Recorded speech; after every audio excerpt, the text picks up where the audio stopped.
really quick. Okay. Are you seeing that we're recording? Normally. Yep, I guess we are. Okay, fantastic. All right, so let's move on. So as I mentioned, I am incredibly passionate about helping individuals not get to burnout, because when we do, it can have lasting implications. So let's talk about really what is burnout by definition. And actually, first, let's talk about what causes burnout. Now, I am only going to be talking about situations in the workplace, because I know most of you are in the workplace, so would like to share that. I understand there are other causes of burnout, but let's start with these. So bottom line, burnout comes from chronic stress that is unmanaged over a period of time. And this can lead or can be caused by an unrealistic work load. So does anybody, and feel free to put it in the chat, does anybody feel like you're doing the job of multiple people? I know since the pandemic, this is often the case. Often, yeah. It's just, it's a bad position to be in. And this can often occur if your corporation is going through a reorg, or maybe you're having a hard time retaining qualified candidates or even finding qualified candidates. So as a result, you're doing the job of multiple people, which can cause chronic stress. If you have a perceived lack of control, you ever been in a situation where you just feel like you're on a fast moving train and you have absolutely no control of what's going? That can be incredibly overwhelming as well. If you're in a position where there's minimal or no reward for your performance, because we want to feel like what we do matters. And if we're not recognized, and I'm not just referring to monetarily, which obviously is important, but it's just a simple thank you, or saying, you know, your contribution matters. If you feel unappreciated and there is no reward for performance, it can lead you to burnout. And feeling unqualified. You know, this can occur if you get promoted or you move into a particular position that is, you know, new to you, and you can really feel like a fish out of water. And studies have shown that it can take a good 6 months when you change or transition into a new position to really feel confident. And then a misalignment of values. And this is a huge one. We often don't think of this because we might really like what we do and we might be very good at it. But if the company that we're working for is not in alignment with our core values, that can cause a huge disconnect and we can feel like we're an imposter. So what is the result of all of this? Well, we feel overwhelmed. We feel out of control. We feel underappreciated, unworthy, insecure, and misunderstood, which can be a recipe for burnout. So mental fitness. What is mental fitness? Well, it is by definition your capacity to respond to life's challenges with a positive versus a negative mindset. And when we are mentally fit, we have peak performance. We are happier, we're healthier, we have peace of mind, and we have better relationships because we have better communication. So mental fitness is very important to really living a happy, healthy, fulfilled life. And we're going to talk about how to get there. So I'd like to share the research foundation behind positive intelligence mental fitness, because there is significant research involved. And the founder of this science is Shirzad Chamine.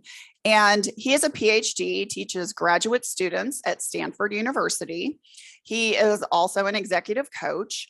And his research was based on extensive studies of positive psychology, performance science, neuroscience, and cognitive behavioral psychology. And at the core of all of that is positive intelligence. Now, his research subjects included hundreds of CEOs and their executive teams, Stanford graduate students, world-class athletes, over 500,000 participants from 50 different countries, and many YPO families and forums. Now, he wrote the best-selling book, Positive Intelligence, which for the majority of the pandemic was #1 on the New York Times bestseller list in the nonfiction category. And you can learn much more in-depth information from that about his research and also about how your thought patterns impact your behavior. You would think that it would be a really challenging read because it's based on so much scientific research, but that is not true. I think it's written at a 5th grade reading level, and it is very comprehensive and easy to understand and incredibly insightful as to how our behaviors are really impacted by what we think. All right, so the results of the factor analysis, and this is what we're going to go into depth, that there are 3 core muscles at the root of mental fitness. We have what's called the saboteur interceptor, the sage, and the self-command.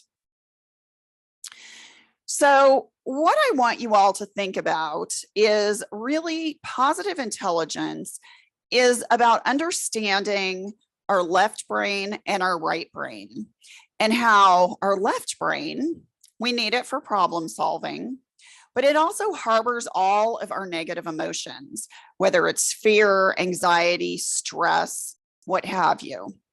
And our right brain, our sage brain, is our happy brain.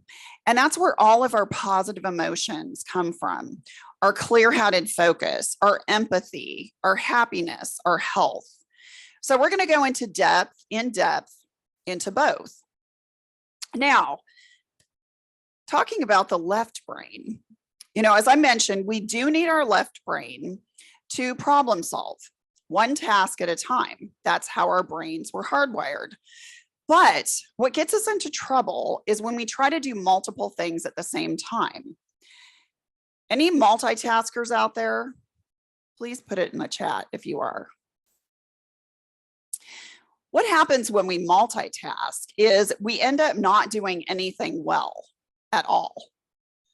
And if you were around in the mid 80s to early 90s, you may remember that multitasking was quite a buzzword in the corporate sector. And it was believed that applicants who were applying for jobs needed to have excellent multitasking skills. And if they didn't, then they would not be a good employee. So again, multitasking is very overrated. Now, all those negative emotions that I mentioned, they are orchestrated by what we call saboteurs, and there are 10 of them. So when we feel angry or frustrated or overwhelmed, our saboteurs actually are orchestrating these emotions. So let's take a deep dive into those saboteurs. Now, at the heart, or I should say overseeing all of those saboteurs, is the judge, appropriately named because the judge will judge you as well as others. Have you ever caught yourself in this type of mental dialogue? Well, that was stupid. I know better. I can't believe I did that. What an idiot. I'm so stupid. So stupid. Or, I just like candy and chips so much. I'm never going to reach my ideal weight. It's just not going to happen. Not going to happen. Or, well, Rajika is so good at that, but that is so not in my wheelhouse. Any of those resonate? So those are examples of how we judge ourselves. Now, judging or others could look like this. So, have you ever gotten cut off in traffic? You have to just veer to avoid slamming into somebody in traffic. And when you do that, what do? Well, I've done it before. I've just started shouting out a bunch of expletives. You stupid idiot. Yes, not very kind words. Learn how to drive. You blah, blah, blah. And the list goes on. So that's an example of our judge. Another example could be, imagine if you're at a movie theater or you're at a restaurant and there is a family next to you with small children. And those small children are having a meltdown. And they're very disruptive. And the thoughts going through your mind might be, yeah, if those were my kids, they so would not be doing that.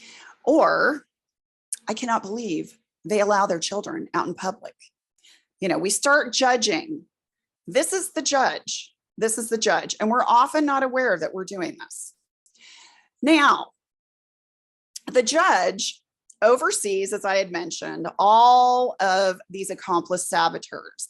And what I want you to really understand is that at the core of these saboteurs is a positive trait, meaning that each of these stemmed from a positive sage trait. But what happens is they're taken to the extreme.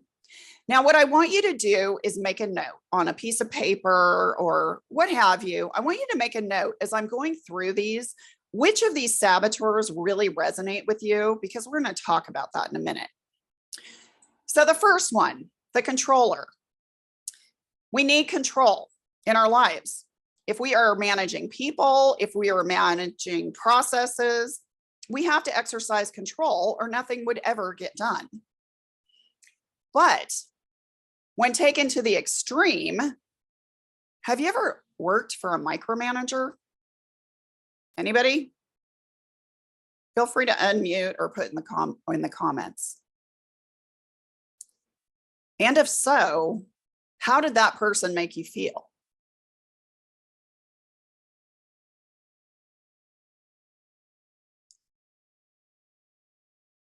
Yes. Very anxious and stressed. Thankfully, no, I haven't. That is amazing. But I am going to tell you, at some point you will. Or you will be in a situation with somebody who is trying to control the situation. Yes, untrustworthy. And oftentimes, it can get so bad that it can make you really question your abilities, because those saboteurs tell us that, oh my gosh, this person is not allowing me to do my job. Well, maybe I'm not that good at it, which is a lie, a complete lie. So the controller tells you that you have to be in control at all times. And that is what others want you to be, is in control at all times, which is an absolute lie. Now, the hyperachiever, and this is one of my saboteur traits, the hyperachiever is always looking towards a lofty goal. They're very task driven. Anybody out there love to cross lines off of a to-do list, tasks? Makes you feel accomplished, right?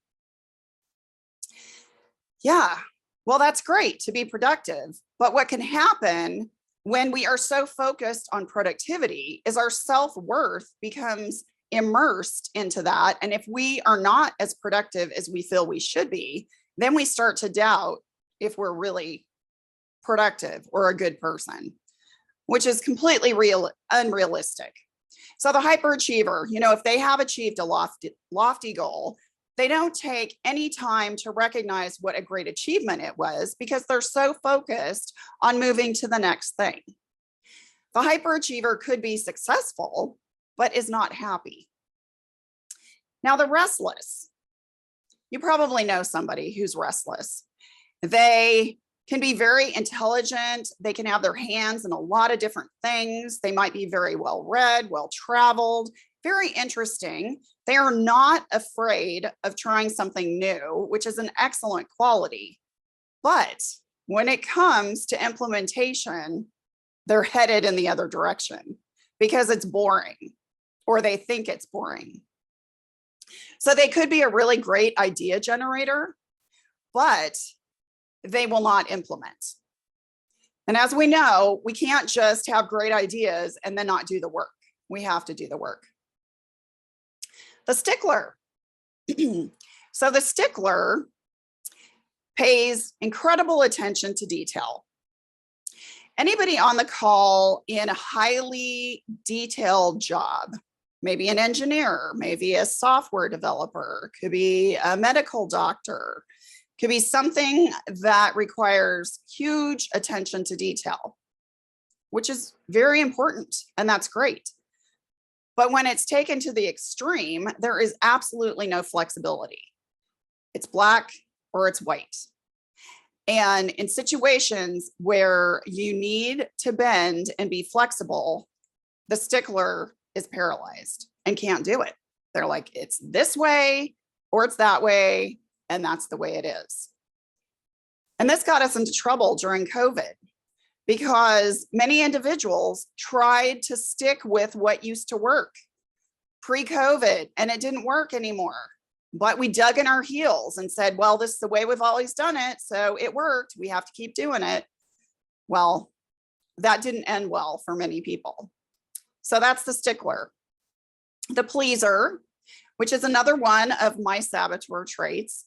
So the pleaser can manifest in a couple different ways. The first and most obvious is the pleaser is always looking to help somebody else, to put others' needs before their own, which is an admirable quality to be other-centered, but the pleaser can then become resentful because their needs are never being met. Now, a wonderful trait of the pleaser is empathy, and it is so important to be empathetic for quality relationships. And I know empathy can be hard for a lot of people, but the pleaser does empathy really well. Now, another trait of the pleaser, and this is kind of where my pleaser trait comes into play, is if you're in a situation with a group of people, you really try to keep the peace. You want everybody to be happy. And if the conversation goes south, and maybe it's politically driven or something that's a little more contentious or controversial, the pleaser will swoop in and say, okay, everybody, come on, let's refocus. Yeah, come on, we don't need to talk about that. And in some cases, that's true.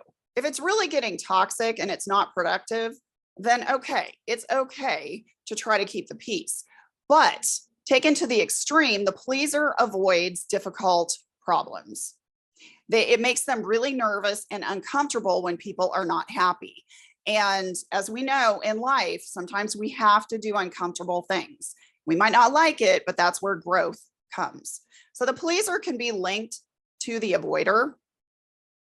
Now, the hypervigilant. The hypervigilant is very self-aware. And that's an excellent trait to have, especially if you are in a situation that could be potentially dangerous or harmful. You know, paramedics, firefighters, cops, they're all very self-aware.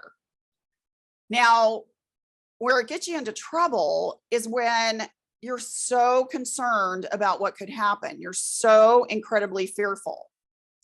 And this is taken to the absolute extreme. So again, the hypervigilant often focuses on things really outside of their control and worries that, oh my gosh, it could be potentially harmful, which can cause a lot of stress. The avoider. The avoider, as I kind of mentioned, avoids difficult situations, difficult people, difficult tasks, difficult conversations. And, you know, if they're trying to avoid toxicity and keep their, their mental space positive, that's a great trait. But as we know, for quality relationships, and even for productivity and work performance, we have to do some things that we don't necessarily enjoy doing. That's just reality. And we have to do it. And by not having a difficult conversation when it's needed can escalate a situation and really cause a communication breakdown. And let's face it, how many of you enjoy paying your bills? I don't know anybody who enjoys paying bills. even if they have a lot of money. It's not particularly fun to pay bills. So, again, it's something that we have to do. We can't just say, okay, I'm not going to pay my bills because it's stressful. Well, that'll get you into a lot of trouble. The victim, again, self-aware, good to be self-aware, but to the extreme where, woe is me, my life sucks, it's terrible. Anything that's going to happen is going to happen to me. How do you feel when you're around a victim? How does that make you feel? Anybody? Put it in the chat. It can be stressful. They can suck the life out of you. And then lastly, the hyper-rational. Now, the hyper-rational, similar to the hyperachiever, can be successful, but is not happy. The hyper-rational is very intelligent often. It has a high-level job. They could be that engineer. They could be the medical doctor, the architect, the software engineer, the attorney. A lot of responsibilities, very intelligent, but they suck at empathy. I'm just going to put it out there. They stink because the hyper-rational believes that emotions are messy and I have no time for emotions at all. And emotions can just get in the way of me doing or distracting me from what I need to do. So emotions are messy. That's the hyper-rational. And again, we know that sometimes we have to swim in our emotions a little bit. So those are the 10 saboteurs. I would love to hear, and feel free to unmute if it's easier, or put in the chat, which saboteurs resonate with you? I'd love to hear.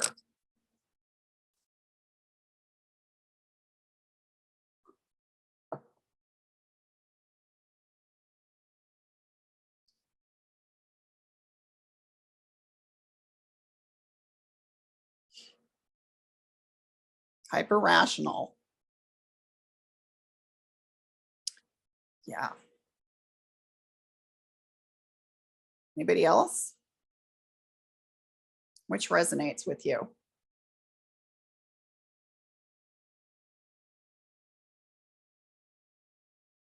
Anybody notice different, or maybe in your work life, you resonate with a particular saboteur, and then in your personal life, it's very different? Did you notice that?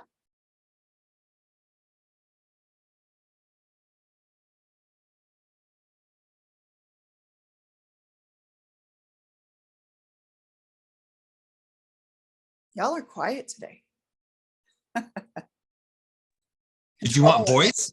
Sure. You can speak or you can put in the chat. Go for it, Martin.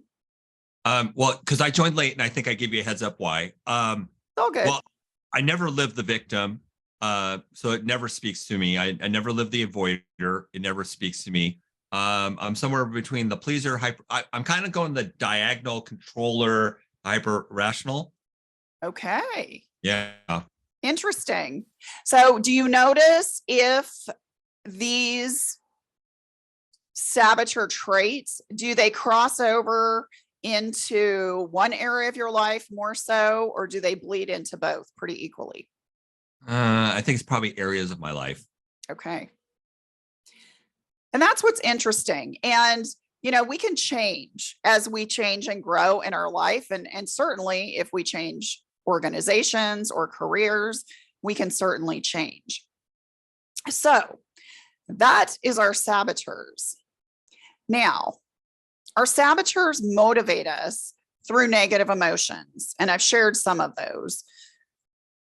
Whereas our sage, our positive brain, motivates us through positive emotions.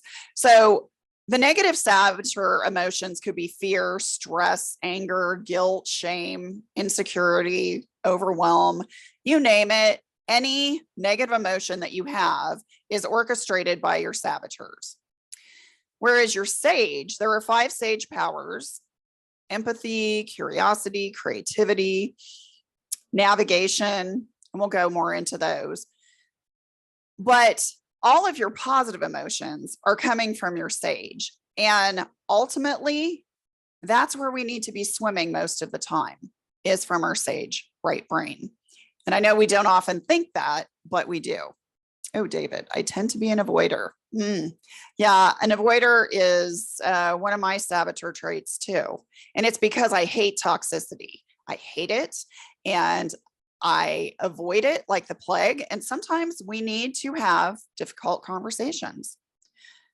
All right. So as I had mentioned, the hyper rational and the hyperachiever, they might generate success, but they're not happy. Whereas the sage perspective is generate your highest success and happiness. So I want to hear, are negative emotions good for you? What do you think? Feel free to unmute or put it in the chat. If you think they are, why? And if you think they're not, I'd love to know why as well.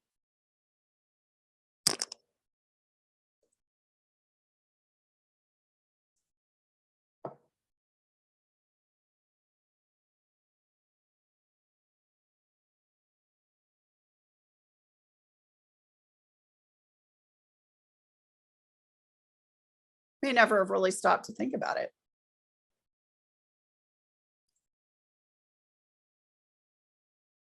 Are negative emotions good for you?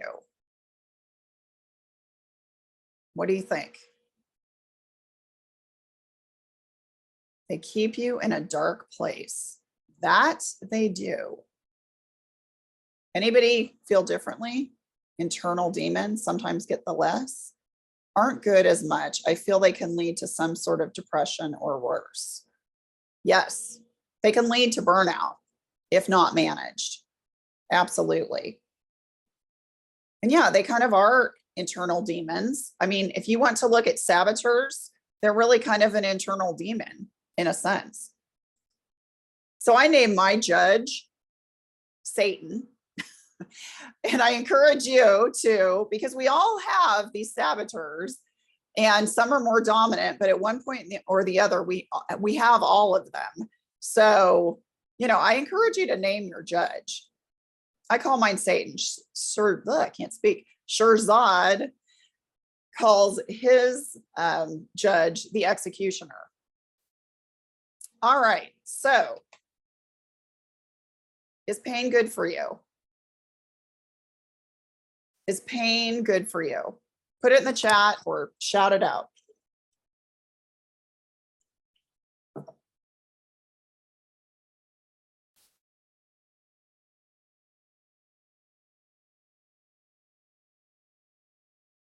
This is always a fun one because I get such different answers. Only when it hurts so good.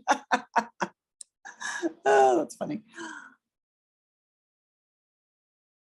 Anybody else? Is pain good for you?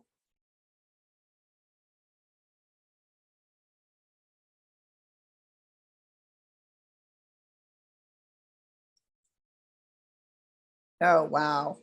I can only imagine. Wow. That's awful. I'm really sorry. That I'm sure was probably a low point in your life. Yeah, pain is not good because it distracts you from doing a good job or good things. 100%. 100%. So, we often tie negative emotions to pain. And I've had some individuals say, well, we need pain because it teaches us things. Well, it does, but it's negative reinforcement. That's not a good thing. And, this is what our what the lies that our saboteurs tell us is that, oh, negative emotions are good, pain is good. Well, why I showed you that picture of a hand on a hot stove? It's when you allow yourself to swim in negative emotions, it's like putting your hand on a hot stove and letting it burn. Would any of you do that? Of course not. So negative emotions, the only thing that negative emotions really are beneficial for is as a 1 to 2 second alert to tell you that something is wrong and you need to shift. And this is where that saboteur interceptor comes into play. That's that core muscle that we were talking about. So it's recognizing that the saboteur is having a little field day, and it's basically saying, okay, I see you, and I'm shifting. I am not allowing you to take me down that path. So if you are spending more than 1 to 2 seconds in a negative emotion, you are being hijacked by your saboteurs, and that will not end well. And basically what that means is staying in that negative emotion hurts your ability to see clearly, respond with empathy, curiosity, creativity, and laser focused action. So a negative emotion is your saboteur. Now let's talk about the right brain. Now that I've completely depressed you, hopefully not, hopefully you're just now a little more aware. So the sage, the right brain, the happy brain, again, it's associated with all positive emotions, including peace and calm, clear-headed focus, creativity, the ability to see the big picture. We're happier, we're healthier. So this is the sage right brain. Have you ever been in the zone? Do you know what I mean by being in the zone?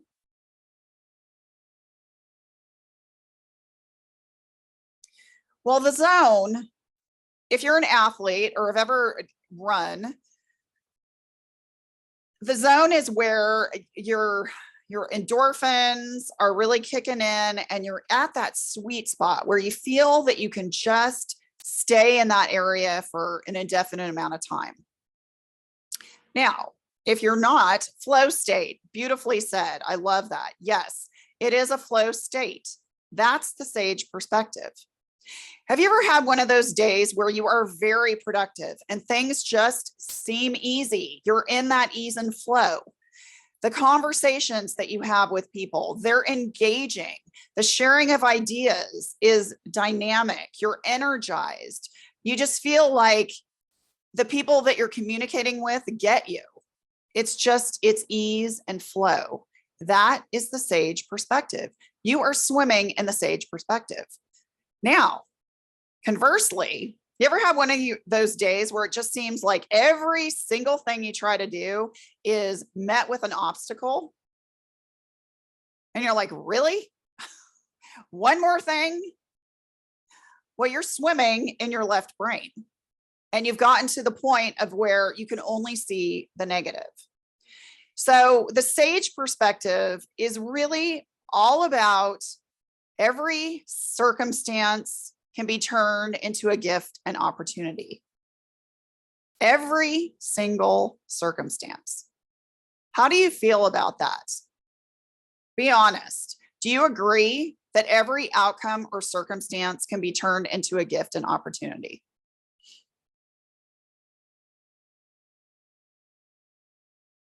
What do you think?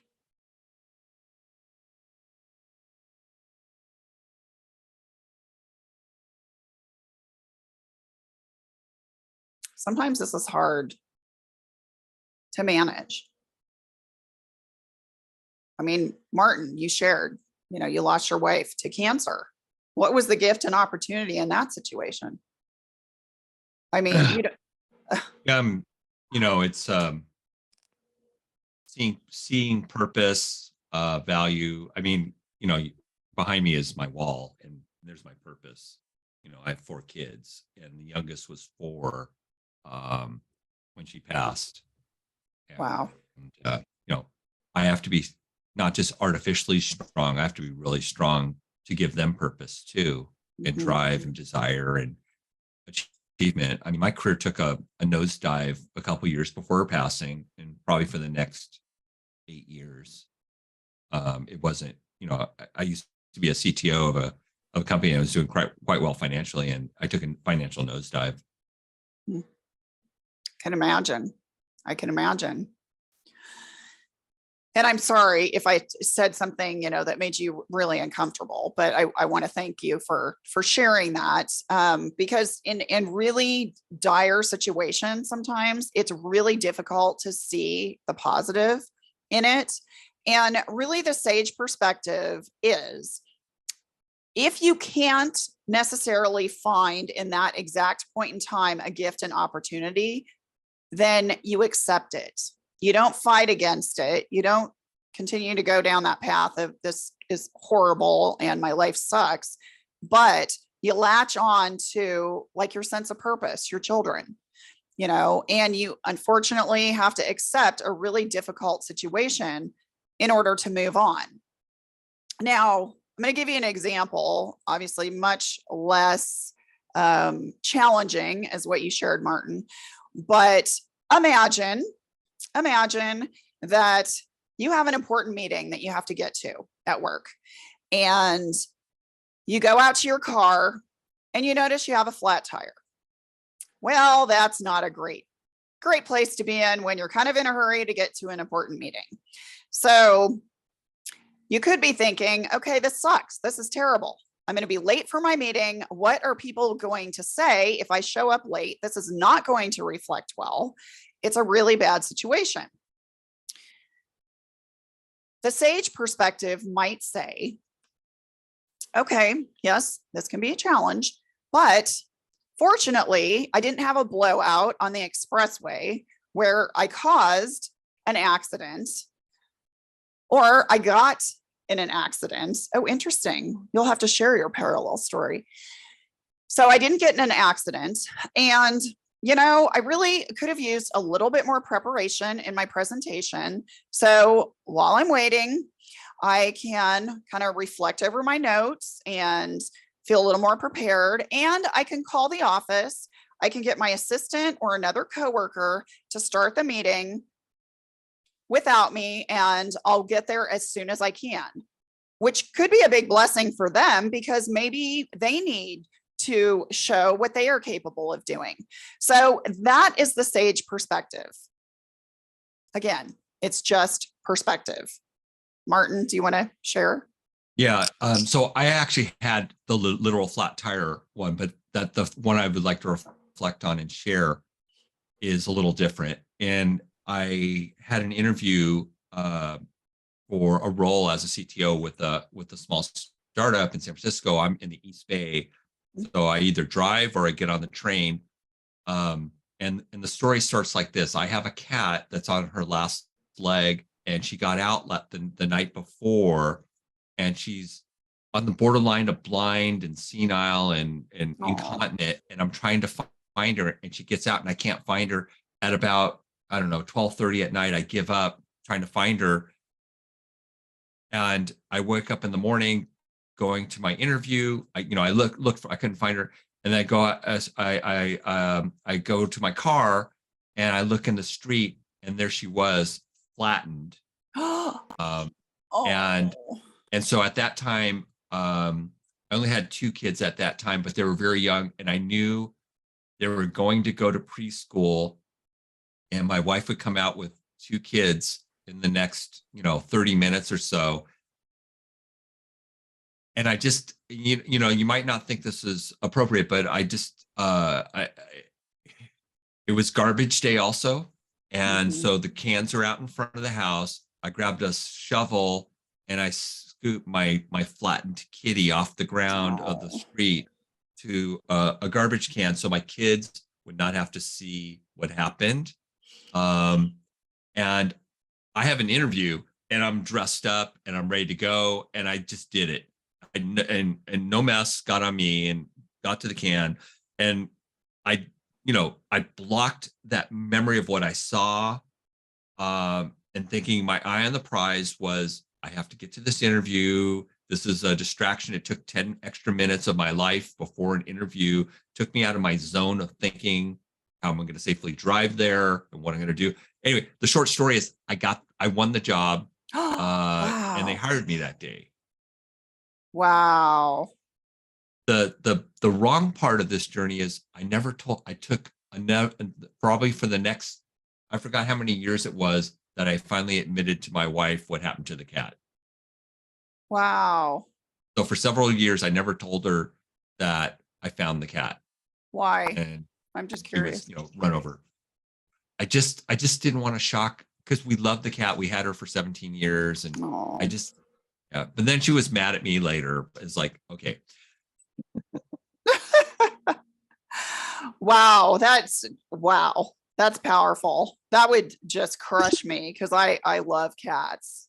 I'm a cat person. I like dogs too, but I love cats. And I've had elderly pets, but wow, what a way to take a really negative situation and just say, okay, you know what? I have the opportunity here to kind of make it so that my kids don't see this. So that's the positive, really. And then you just kind of compartmentalize that and you got the job. I mean, that's amazing. That is amazing. I mean, how many people on the call would be able to do that? I don't know if I could. That's amazing. Thank you for sharing that. Thank you so much. All right. So, which perspective is true? This is bad. The situation stinks. It's horrible. Or this is a gift. What do you think? What is it?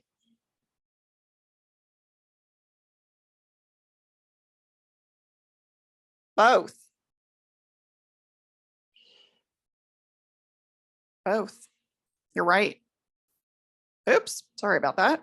Went a little too fast. Whichever you believe it to be, because our brains kind of manufacture our belief system. So what we think about often becomes our belief system, which drives our behavior. So if our behavior is not where we need it to be, then our thoughts are not where they should be. So hopefully that resonates. Okay, I know we've got about 10 minutes. So this part is really important. So we've talked a lot about our left brain, how it houses all those negative saboteurs. And then we talked about the right brain, where we should be swimming most of the time.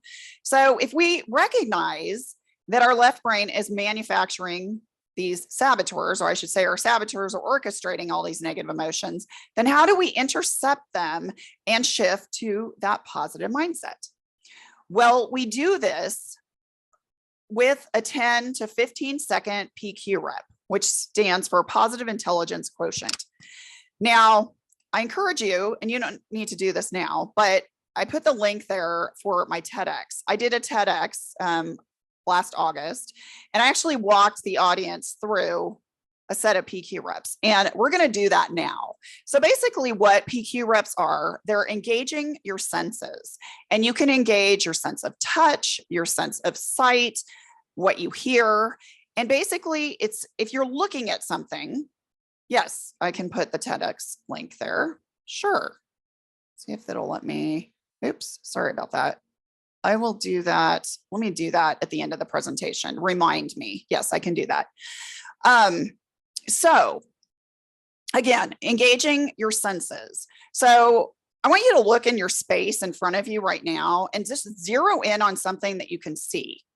I don't care what it is, but I want you to look intently at something in your immediate space. And I want you to look at it as if you've never seen it before. Notice colors, shapes, textures. Really get curious and stare at it. You could also pay attention to something that you can hear. In this case, it could be the sound of my voice, or maybe it's air conditioning coming on. Maybe it's the sound of a car passing by. Could even be the sound of your breath. And then you can also engage your sense of touch, which could be something as simple as rubbing two fingertips together and really feeling your fingertip ridges, noticing the temperature of your fingertips, or it could be touching an object. So what we're going to do now, and if you would please humor me, and this will only take about a minute and a half. I want you to close your eyes, please.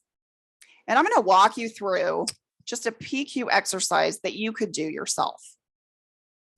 So I want you to take a deep breath in through your nose and hold it for 3 seconds. And then exhale slowly through your mouth. Take another deep breath in through your nose. Hold it for 3 seconds. And exhale slowly through your mouth. Next, I want you to focus on how your body feels occupying your seat. Where does your back hitting the backrest of the chair? What does your butt feel like in the seat? Is your body heavy? Where are your arms? Are they resting on armrest? Are they in your lap? Where are your hands? Are they folded? Are they at your side? Are they on your desk?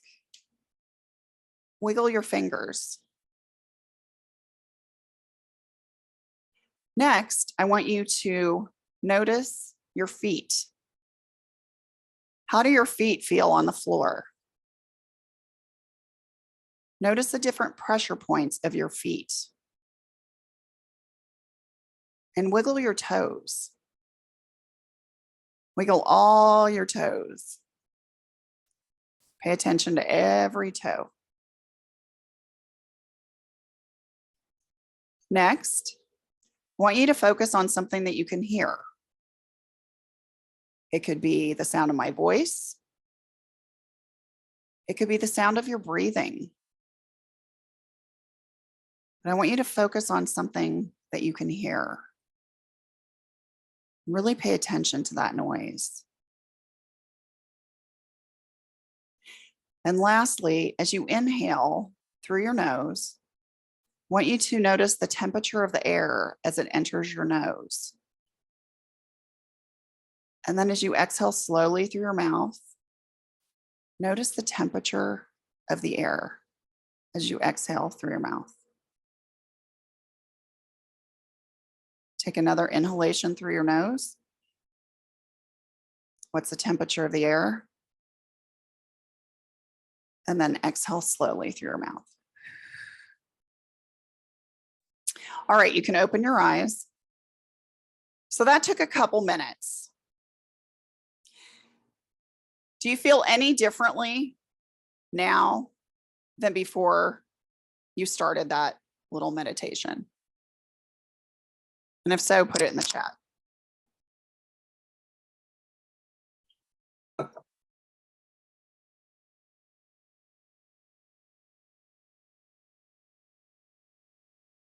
Mildly relaxed. Okay, that's good. That's good. I feel the same. I love that. Did any of you struggle to keep focused on what I was saying? Be honest. If you did, it's okay, because our minds wander. Our minds can wander. So that is a technique that you could use if you are, feeling a negative emotion. Now, one thing that I want to tell you is imagine that you're having a conversation with somebody and they are speaking and you are starting to feel a negative emotion. It's kind of confrontational and you're getting agitated and, your first reaction of what you want to do is just blurt out a response. And that's not always a good thing to do, but you're really starting to feel agitated. So what you could do in a situation like that is stare at something on that person's face. If they have glasses, look intently at their glasses. Notice the shape and the color of their glasses. And do they have a reflection in their surface?